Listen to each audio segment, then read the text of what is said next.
മനോഹരമായി ഭക്തിഗീത് അവതരിപ്പിച്ച വിദ്യാർത്ഥികൾക്ക് MC നൽകുന്ന ക്യാഷ് അവാർഡ് സ്വീകരിക്കാൻ ടീം ക്യാപ്റ്റൻ സാബിത് മറ്റുള്ളവരെയും ക്ഷണിക്കുന്നു. Hello hello hello hello. ശ്രോതാക്കൾ വല്ല ക്യാഷ് അവാർഡും ഉണ്ടെങ്കിൽ കൊടുത്തയക്കണം. കുട്ടികൾക്ക് പ്രോത്സാഹനമാകും. 50, 100, 200 എന്ന ചെറിയ സംഖ്യയാണെങ്കിലും അത് കുട്ടികൾക്ക് നൽകുന്ന വലിയ എനർജി ആയിരിക്കും.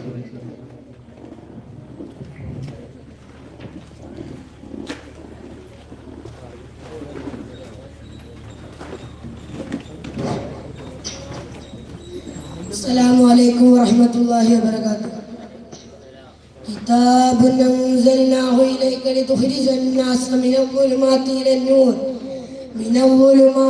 النور بإذن ربهم إلى صراط عزيز حميد. ബഹുമാനപ്പെട്ട ഉസ്താദുമാരെ, എൻ്റെ മുന്നിലിരിക്കുന്ന മുത്താലിം സുഹൃത്തുക്കളെ, ഖുർആൻ മനുഷ്യകുലത്തിന്റെ വഴികാട്ടി എന്ന വിഷയത്തിൽ അല്പം സംസാരിക്കാനാണ് ഞാൻ ആഗ്രഹിക്കുന്നത്. തൗഫീഖ് നൽകിയ നാഥനും സർവസ്തുതിയും അൽഹംദുലില്ലാഹി അലാ കുല്ലി ഹാൽ.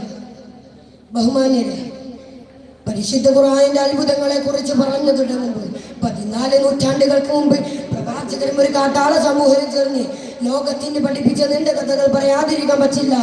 അപരിചിതരും പരുക്ക പ്രകൃതിക്കാരുമായിരുന്ന ജനതയായിരുന്നു ഖുർആനിന്റെ പ്രഥമ അഭിസംബോധകർ. ചെറിയ കാലയളവ് കൊണ്ട് തന്നെ ആ ജനതയെ മാനവ മൂല്യങ്ങളെ തിളങ്ങുന്ന മാതൃകളാക്കിയെടുക്കുകയും പിന്നീട് അവരിലൂടെ ലോക ജനതക്ക് നന്മയുടെ കൈകൾ തെളിയിച്ചു കൊടുക്കുകയും ചെയ്യുന്ന അത്ഭുതമായിരുന്നു ലോകം കണ്ടത്. വിശുദ്ധ ഖുർആൻ കേവലം ഒരു രാജ്യത്തിന്റെയോ ഒരു ഭാഷയുടെയോ ഒരു കാലഘട്ടത്തിന്റെയോ ഒരു വർഗത്തിന്റെയോ മാത്രം ഗ്രന്ഥമല്ല, മറിച്ച് മാനുഷികതയെ അഭിസംബോധന ചെയ്യുന്നത്. കാലദേശ വർഗ ഭാഷ വിവേചനങ്ങൾക്ക് അതീതമായ മാനുഷികത എന്ന അഭിസംബോധനയെ ഖുർആൻ അടിവരയിട്ടിട്ടുണ്ട്. ധാർമ്മിക മൂല്യങ്ങൾക്ക് വില കൽപ്പിക്കാതെ എല്ലാ നിലയിലും അരാജകത്വത്തിൽ ജീവിച്ച് സ്വന്തം രക്തത്തിൽ നിന്ന് പിറന്നു വീണ കുഞ്ഞു പെണ്ണായാൽ അപമാനഭാര നിമിത്തം കുഴിച്ചു മൂടി അഭിമാനത്തോടു കൂടി വിളിച്ചു പറഞ്ഞിരുന്ന കാലം. തന്റെ ഒറ്റക്ക് അയൽവാസിയുടെ വീട്ടിലേക്ക് കടന്നാൽ അതിന്റെ പേരിൽ വർഷങ്ങളോളം യുദ്ധം ചെയ്ത് കൊതിയന്മാരായിരുന്നു ജനം. താൻ മരിച്ചു കഴിഞ്ഞാൽ തന്റെ കുഴിമാടത്തിന് മുകളിൽ കുഴിച്ചു വെക്കുന്ന മുന്തിരി വള്ളിയുടെ വേരുകൾ നുരുമ്പിക്കൊണ്ടിരിക്കുന്ന അസ്ഥിപഞ്ജനങ്ങൾക്ക് മദ്യത്തിന്റെ ലഹരി പകരുമെന്ന് പറഞ്ഞിരുന്ന ജനത. സാമൂഹികമായും രാഷ്ട്രീയമായും സാമ്പത്തികമായും നന്മകളില്ലാതിരുന്ന ഒരു ജനത. ജീവിതത്തിൽ അടിപിടിയും പെണ്ണുകുളിയും കണ്ണുകുളിയും മാത്രം ലക്ഷ്യമാക്കുകയും അതിനുവേണ്ടി എന്തനീതിയും എന്തക്രമവും എന്താ സ്വപ്നവും എന്താ അശ്ലീലവും വിളിച്ചു പറയാൻ നിഷ്ഠരായ സമൂഹത്തെ കഷ്ടകാലം കൊണ്ട് ഖുർആൻ നക്ഷത്ര തുല്യരാക്കി സംസ്കരിച്ചു തിരിച്ച് ഏറ്റവും ഉദാത്തമായ മാതൃകാ പുരുഷനാക്കി മാറ്റി.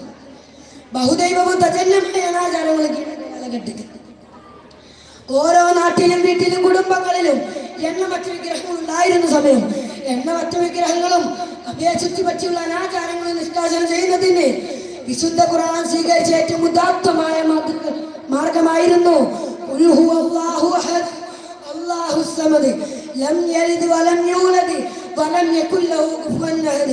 എന്ന വിശ്വപ്രഖ്യാപനം നടത്തി. നിരീശ്വരവാദ്യത്തിന്റെയും യുക്തിവാദത്തിന്റെയും മുഖത്തടിക്കാൻ ഖുർആനിൽ നിന്നും സാധിക്കുന്നുണ്ട്. ജീവിതത്തെ രൂപപ്പെടുത്തുവാൻ വ്യക്തി ശുചീകരണത്തിന് ഖുർആനിന്റെ അധ്യാപനങ്ങൾ ലോക ജനതയ്ക്ക് മാതൃകയാണ്. പ്രവാചകന്റെ സ്വപ്നത്തെ പറ്റി പറയുന്നുണ്ടല്ലോ, എന്ന് തന്നെയാണ് ജീവിതത്തെ രൂപപ്പെടുത്തുവാനും വ്യക്തി ശുചീകരണത്തിന് ഖുർആനിന്റെ അധ്യാപനങ്ങൾ ലോക ജനതയ്ക്ക് മാതൃകയാണ്. എന്ന് വിശുദ്ധ ഖുർആൻ പറയുന്നുണ്ടല്ലോ,